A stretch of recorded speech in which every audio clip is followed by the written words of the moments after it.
What's up boys? Kumusta? Kumusta ti panagbiag ken panagtakim? Gusto ko lang naman na i-clear yung mga intro ko kasi yung kumusta ti panagtakim naalala ko yung kabataan ko pa, yung mga kabarkada ko kapag nagkikita kami. Ana boy, kumusta ka? Kumusta panagtakim? Ganon yung mga greetings namin. Parang kinukumusta namin yung isa, pero sinasama na rin yung pagtae. Pero doon lang sa biro-biroan yun. Yan nga pala, yung nasa likod ko, pakilala ko lang yan, kambing na yan. Actually, dalawa yan. Nabili namin sila last year. Yung pinagbintahan namin ng baboy. Yung baboy namin noon. Kaso mahal na yung maintenance ng baboy. Kaya yan yung pinalit namin. Actually, isang pares yan, isang babae, isang lalaki. Kaso nga lang, nung nag-January na, namatay yung lalaki kasi nagtae, napabayaan. Tapos first time ko pa na mag-alaga ng kambing. So ngayon, yan na siya. Hopefully sana magkaroon ka pa ng pambili ng kaparehan niya kasi kawawa naman. Noon sana, nung bago namin nabili yung rabbit, bili siya na ako ng asawa niya. Pero na ko, labas pasok kasi maulan noon. Tapos sinubukan ko yung indoor pet, kaya yung unang video ko, yun yung rabbit.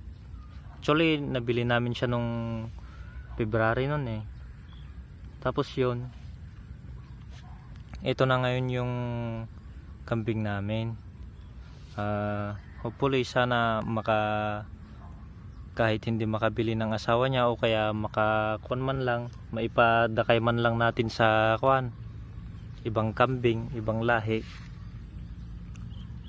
Kasi kawawa din naman kung minsan naghahanap, medyo mahihain pa rin naman tayo. Kaya hindi na natin madalas na pinapakasta dun sa kambing ng kapitbahay. Kaya ito na siya, malusog-lusog na.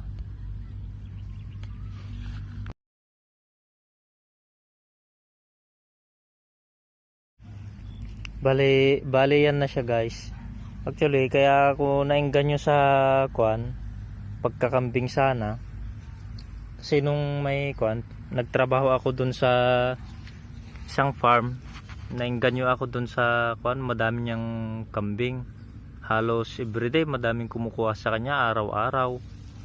Kung minsan nauubusan, nagpapareserve na lang yung mga customer kapag pumupunta doon. Naengganyo ako, sana balang araw makapagparami din ako ng kambing. Ayan na siya guys, oh. Kaya pala nakatali yan kasi dito sa amin, magkakapitbahay kami. Syempre yung mga kapitbahay may mga tanim na gulay, tapos dito sa likod may palayan. Nakakahiya naman kapag yun ang kinakain nila. Kasi dito sa pinagpapastulan ko na to, may mga din, pinapastol na baka. Nakakahiya naman kung nakikiagaw, pero actually ngayon swerte naman natin, walang baka dito. Kaya kung madaming baka dito sa banda rito, kumukuha ako ng mga damo-damo. Kumukuha ako dun sa tabi ng irigasyon. Dun may mga nakukuhang mga damo dun na pinapakain sa kanya. Tapos mga dahon ng paper tree, ganon. At yun na nga guys, isinilong ko na naman yung kambing kasi umulan na naman. Tapos pati ako sumilong na rin. Nilagyan ko na siya ng dahon ng paper tree. Tapos mamayang hapon na naman siguro, kuha na naman ako ng damo dun sa gilid ng irigasyon.